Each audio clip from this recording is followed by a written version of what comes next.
Whether you're running your own business and looking to track your own time, or you're running a team and you want to track your team's time, doing it in ClickUp is super easy. And in today's video, I'm going to show you exactly how to do it. The first thing you have to do is turn on time tracking. And while we're at it, we're also going to turn on the time estimates feature. So head over to settings. You can get there a few different ways, but in my setup, it's at the bottom left.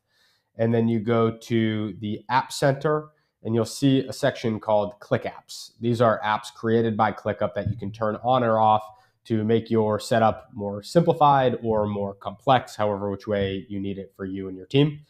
And so you'll see there's a section called Time and Resources. We'll click on that and make sure time estimates, time estimate rollups, time tracking, and time tracking rollup are all turned on.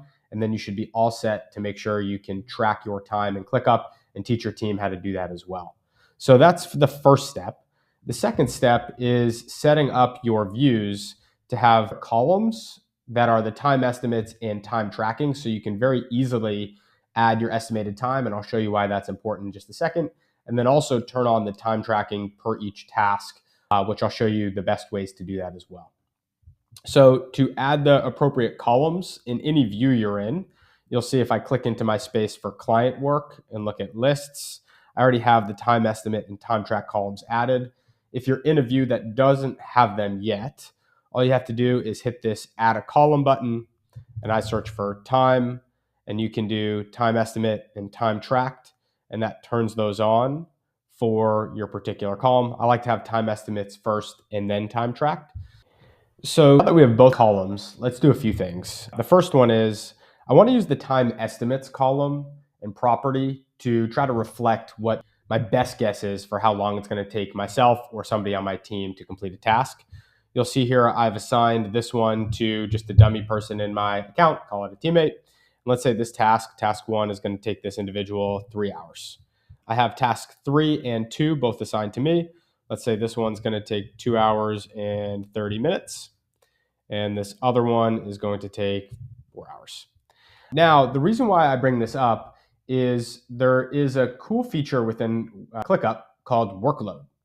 So now, based upon the workload of every person, we can accurately reflect how much time we should be toggling up or down based upon the tasks and the estimated time of those tasks. So for example, this demo person I have in our account, I gave them a weekly capacity of 10 hours. Let's just say they're a freelancer and I'm trying to outsource work to them. I can bump that up to 20 hours, whatever it may be. And that changes the workload capacity of that individual. And for me, I have a 40-hour calendar, so I can fit that nicely.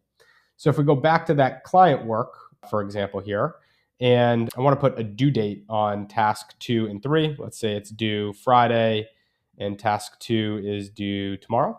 I can go back to that workload and you'll now see for that given week, which is this week, my capacity of scheduled time is at 16%. Those 6.5 hours added up out of the 40 equates to 16%. And that freelancer I have is at 40% capacity for their 20-hour workload. So that's why it's nice to have time estimates if you do want to get more sophisticated into the workload and try to balance out calendaring and time per task. You can do that very easily. But let's get back into the time tracking of the tasks itself. There's a couple ways to do this. The first and arguably the easiest way to track time on your tasks within ClickUp is now that we've added these columns, there's a little start timer play button in the column that we just added for each task. So this task 2, if I want to start the timer because I'm starting to work on it, I just hit that play button and you'll see that timer starts, which is super nice to see. I can leave this screen, I can go do my work, I can come back to this, and when I'm done, I can hit stop. If I also want to navigate to other tasks or docs or aspects of ClickUp while I'm time tracking, I can do that too. So let me start another timer on task 3 over here, and I want to go to a doc, and I want to play around with, adding any meeting notes. We can do that while the timer, you'll see in the upper right, is still going live. So we'll just play around, and I can click to open the time track. You'll see it's happening on task 3 right now. And when we're done, we can hit stop timer as well. So that's the easiest way to start your time tracking. The other really nice thing about ClickUp is when we're clicking into a task, whether we're on the side view or full screen, because we've turned on that time tracking feature, you have that play button, that start timer button, right in the tasks itself as well. So I can just start it here and you'll see the timer kicks off. So those are the two easiest ways to track your time per tasks.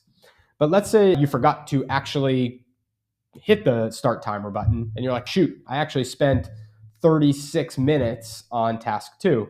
You can click on the 40 minutes here or whatever is in that column or in this property here, and you can enter a time manually. So if I worked for 36 minutes yesterday, I can change that date to yesterday at 12:30 p.m. and I can hit save on that and it adds the time tracked. So you'll see I've tracked an hour and 16 minutes on this task, and I've estimated an 8-hour time to complete it. And so now we have shown the workload view, and we can also see the timesheet view for each person. Timesheets are really nice. So now when we go to the timesheets, you can see my timesheet, which is the log of all of the times tracked in one nice view. So we see that 36 minutes that I manually logged on task 2 here, and then everything that's happened today. If we want to view all timesheets, I can see everything that's been logged by me and or my teammates as well. That freelancer hasn't logged any time, so you're seeing zeros across the board as well. So that's a high-level overview of all of the timesheets. And if we wanted to get more myopic, what's happening on that as well, based upon the task itself rather than the time entry. So now we can see that task 2 that we were just doing the work on, we logged 36 minutes yesterday and another 40 minutes today. So this is a nice high-level overview of all of the time you've logged, either by time entry or the timesheet by task, as well as all of the time logged on tasks for everybody on your team. So there you have it. That's time tracking in ClickUp. It's easy and powerful and all unified for you and your teammates, as well as the advanced features like the workload and planning capacities there. I hope that this video was very helpful as an overview for ClickUp time tracking. If you have any comments or questions, leave them in the comment section below. And if this video was helpful for you in setting up your business or working amongst your team, feel free to subscribe and like the video as well. It goes a long way. Thank you, and stay tuned for the next ones. Take care.